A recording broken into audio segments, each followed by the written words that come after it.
Bismillah ar-Rahman ar-Rahim. Alhamdulillahi Rabbil Alameen. Wa salatu wa salamu ala ashrafil anbiya wal mursaleen. Muhammadur Rasulullah sallallahu alayhi wa ala alihi wa sahbihi wa sallam tasliman kathiran kathira. Fama ba'du. My dear brothers and sisters, this is the fifth part of my series of lectures called The Way Forward. We are living in a revolution, but perhaps not what you may think. So let me explain. We are living today in times that I call forks in history, like a fork. Forking times in history are characterized by turmoil, epidemics, wars, economic collapse, political instability, civil war, and so on. But it's precisely for that reason that the foundations of the structures of society are shaken, and for a short time it is given into the hands of ordinary people like you and me to change the path of destiny.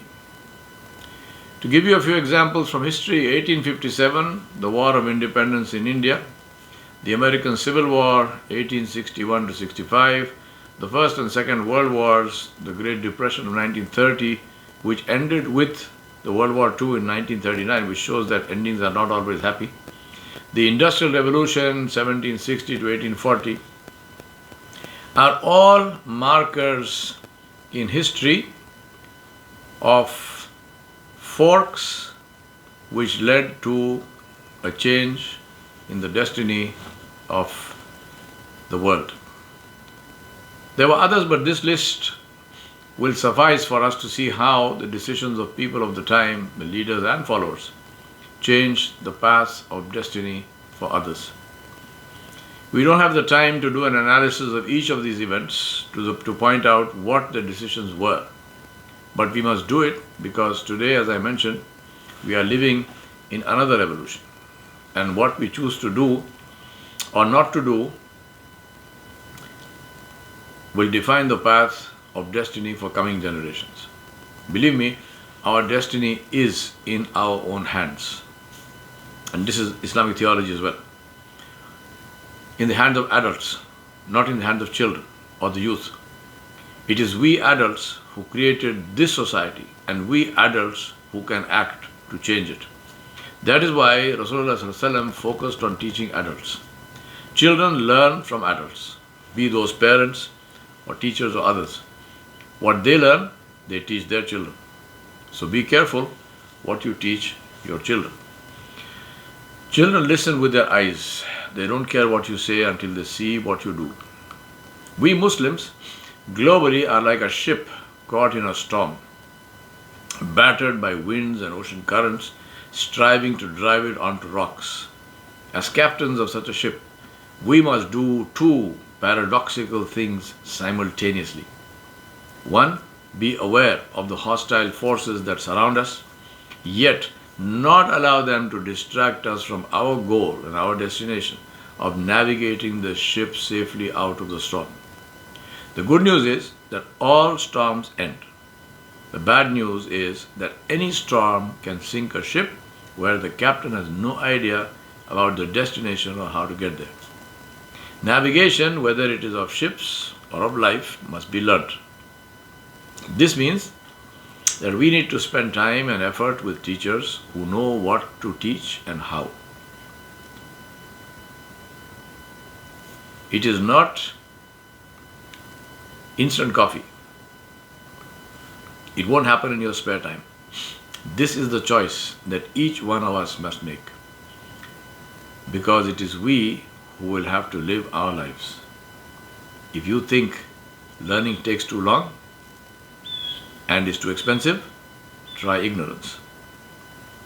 Our biggest problem today is the absence of viable alternatives to leadership. Our challenge is to produce ethical, moral, global leaders. Without that, the world is doomed. It is as simple as that. I'm not exaggerating.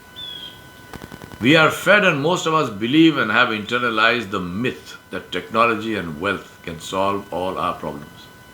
But both are value-neutral tools, neither good nor evil. It is the mind that decides how to use them, and so it is the mind that we must work on. The biggest and most important change that has happened to us today, and especially in this country, is that we live in times when the voice of the ordinary individual is heard. Not every individual, but those who are elected to office. And that process of election is open to everyone, especially at the local level. The question to ask is, how many of us take the trouble to get elected? Election doesn't happen by magic, but by first gaining visibility, positive visibility through social work, through helping people, participating in public projects, working with people across boundaries of race and religion and culture. It happens by changing our isolationist ways and getting involved in our communities. It happens by thinking of where we live as our community. If you want an index to see where we are on this scale, see how many people participate in, for example, our hunger walk, happens once in a year, or town cleaning drive, happens once in a year, or Black Lives Matter protests, or food pantries. Something that is not directly related only to Muslims. See how many of us participate in interfaith work. Please add to this list and see what you can say about yourself. Ask yourself, how many of us have friends who are not like us, who are not Muslim, who are not of our race and culture and so on and so forth? Do we have such friends? And by friends, I mean people who are willing to spend time with us and we spend time with them, not a transactional relationship at work. The first documented arrival of Muslims in this land was in the 17th century, the transatlantic slave trade, which was industrialized slavery and the most brutal subjugation of human beings in the history of humanity. One place to visit without which we cannot claim to be educated is the Smithsonian National Museum of African American History. In the mid-18th century, then came the first wave of immigrants from Asia and the Middle East. That was roughly 200 years ago. 200 years ago. 2 centuries. Then ask, why is it that there are only 3 Muslim members of Congress after 200 years? Yet we complain that nobody listens to us. How can anyone listen to someone who is not there? If I list the top 10 US corporations by market cap, the CEOs of all of them are Indian. Not a single one is Muslim. Neither of these examples have anything to do with discrimination. They have everything to do with focus. The truth is that we only get what we pay for, whether at Walmart or in life. That is the rule. As I have said before, you are not visitors here. You are citizens. This is your country. So participate and contribute. On January 20, 1961, John F. Kennedy said in his inaugural address, "Ask not what your country can do for you. Ask what you can do for your country." His historic words emphasized the importance of civic action and challenged every American to contribute in some way to the public good. I was 6 years old when he said this, and I was living in India, not here. But these words have remained with me, and I apply them to all constituencies that I am a part of. These words apply as much today as they did in 1961. These words are the secret of leadership, because leading rides on the shoulders of service. First you win hearts, then you shape destiny. If you study the seerah of Rasulullah ﷺ, you will see this reflected clearly. Rasulullah ﷺ was the most beloved man in Makkah. He was hugely popular not because of canvassing for votes, but because of his service to his people. He was known for his kindness, his manners, and patience in the face of provocation. When he moved to Medina, he did 3 things in this order. He created the Ummah, a brotherhood of faith.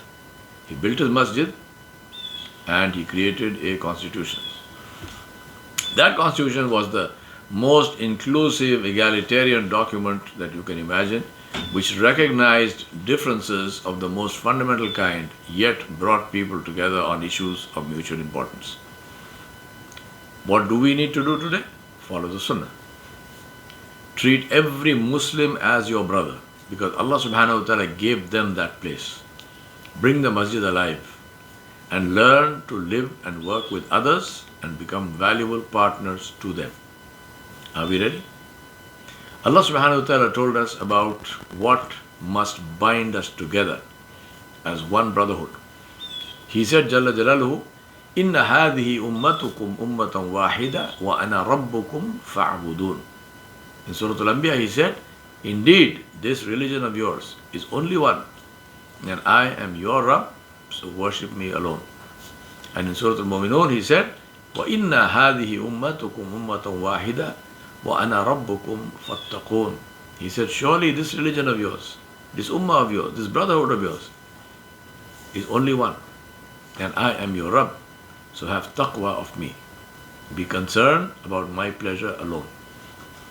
Allah subhanahu wa ta'ala told us, and Rasulullah sallallahu alaihi wasallam taught us, that our job is to worry about our own belief and actions and treat everyone else as our brothers and sisters. Leave their beliefs and actions between them and Allah, except when their actions are negative and harmful to society, in which case you correct them. But today, we want to sit in judgment on who will go to Jannah and Jahannam, as if we own Jannah and Jahannam. Let us worry about where we will go. That is what Islam teaches us, to focus on our Iman and A'mal together. The truth is easy to see, but difficult to swallow. But if we want change, we must learn to swallow it. In 1631, the construction of a building was started in India, which was completed in 1652 at a cost of $1 billion in today's currency. The net worth of the man who built it was 25% of global GDP of the time, which amounted in today's money to roughly $3 trillion US. And he ruled over one of the wealthiest and most powerful empires in the world. His name was Shah Jahan, and the building is called Taj Mahal. In 1636, another building was started in America, close to where we are sitting today. The person who instigated that project was a Puritan minister. He earned his master's degree from Cambridge University, England, and he died at the age of 31. An amount of £500 was sanctioned for this building, 500 British pounds. The man bequeathed 50% of his wealth, of $150,000 in today's money, to that building. That was a school which went on to become a university in his name. His name was John Harvard. Today, both buildings exist. The first has 2 occupants, both dead. The second has been producing leaders in all aspects of society since 1636. It is the first and the oldest college in America and has the wealthiest endowment of $50.7 billion and the largest library on earth. The difference between these two stories is the difference between sight and vision. As they say, much worse than not having sight is not having vision. It shows graphically that it is not resources or power, but vision which has the biggest impact. I have 2 questions for you and myself. What is your vision? And what are you prepared to do about realizing it? The reality is that it is only action that counts. And that is why in Islam, the emphasis is on faith and action, not on faith and knowledge. Iman wa a'malu salih, not iman wa ilmu salih faqat. Because only knowledge practiced has effect. The biggest challenge we have today is to understand that Islam makes us winners in this life and akhirah, provided we practice it. The lives of the Anbiya show that it is a strong connection with Allah subhanahu wa ta'ala, a clear vision dedicated effort, and the ability to win hearts that are the secrets of success. It is for us to learn and to live by this. وصلى الله على نبي الكريم وعلى آله وصحبه أجمعين برحمتك يا رب العالمين.